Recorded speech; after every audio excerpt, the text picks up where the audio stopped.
everyone, Themisterminer here, and today we're going to be doing something a little different. You probably all know who Tintin is from the newest movie that Steven Spielburg just made, but Tintin was much more than that. Of course, you probably know he's from a comic series, but there are also TV shows, radio specials, and even video games. So in honor of Tintin and all his friends, we're going to have a little Tintin marathon going on here that's going to have almost everything Tintin that I can get my hands on.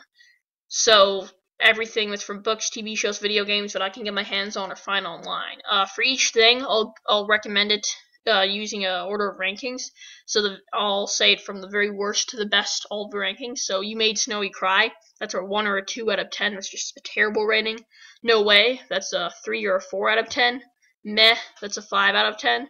Tintin Fanatics Only, that's a 6, maybe a 7 out of 10. Can I have some more? That's a 8 or 9 out of 10, and Tintin Approved, that's a high 9 or a 10 out of 10. So our journey begins in 1926 when Belgian comics writer Herge creates a character called Totor. I think that's how you say it.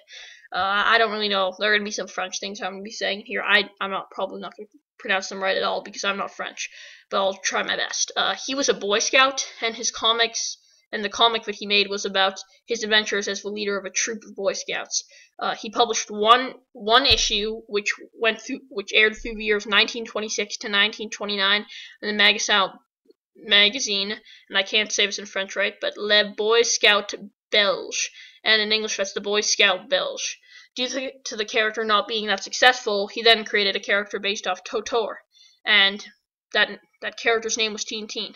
From 1929 to 1930, he created Tintin's first adventure, which was Tintin in the Land of Soviets. This was Tintin's only book not to be converted to full color, besides his unfinished alpha art, which we'll get to a long time later. The book centers around Tintin's adventures in Russia, and it was pretty biased against them. It had them displaying like Russians as evil communists, like evil people who were out to get you.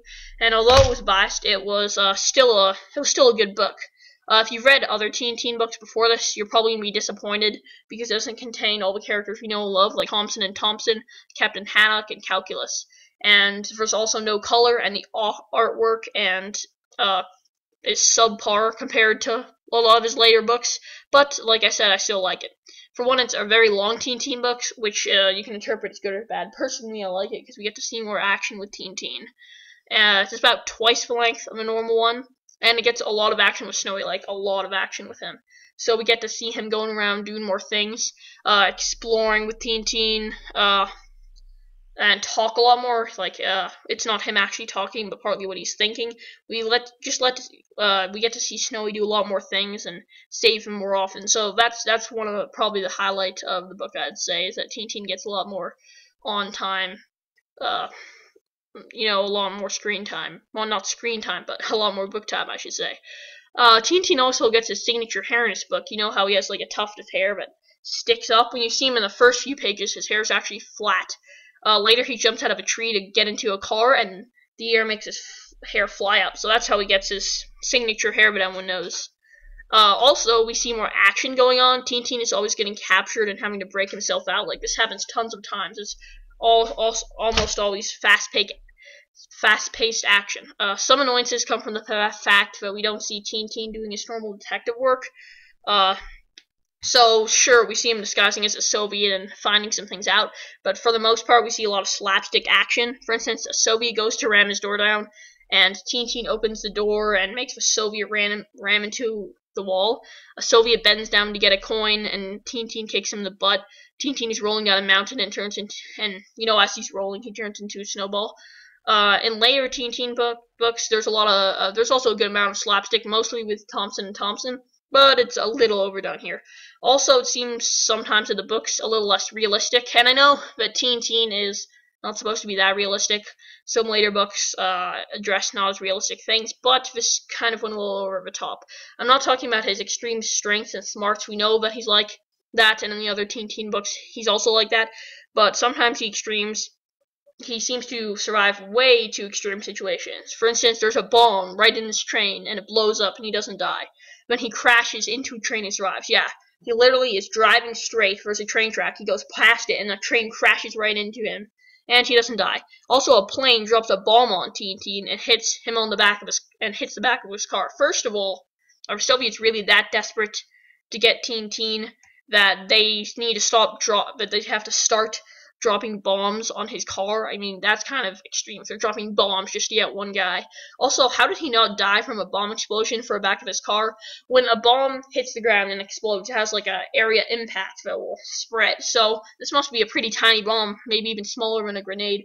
If where it hits, it can't kill anything within, or even hurt anything within 2 meters of it. All things considered, it's Tintin and it's supposed to be fun, you know, it's not supposed to be that realistic, and even though I thought it went a little over the top, and despite some issues, this was his first Tintin book, Courage, and Courage didn't really know exactly what he wanted to do with the character yet. He was still developing what was going on, and it was to become a long journey. Courage even later admitted that he did not like the first book as much. He said that he was mostly just having fun with it, and he did not want it to be published. Later, of course, a lot later, he gave in and published it, although it was not in black and it was not converted to color. So if you're used to the good artwork and nice color of the other Tintin books, you also might be a little disappointed because the drawings are a little crude for his standards. But I think I might maybe a little harsh on Tintin in the Land of the Soviets. But I'm going to give it a very high rating of Tintin Fanatics only. If you're starting a series, I would look to the later novels, Tintin in the Congo. I might even look past that and look at maybe Tintin in America or farther than that. Because if you look at Tintin in the Land of the Soviets, it's not really the Tintin that everyone knows and loves. He's not really in character as much. He is working for he's working for a newspaper. He's a reporter. He becomes more of a detective later in the series, but like I said, Hirsch was still developing the character, and for me, I would check this out. If you're like a collector and you're into Tintin, I would definitely check it out. Definitely for it, except if you're a starter in Tintin, I'd move to the later novels. Tune in next time, and we're going to be looking at Tintin in the Congo. Thanks, and goodbye.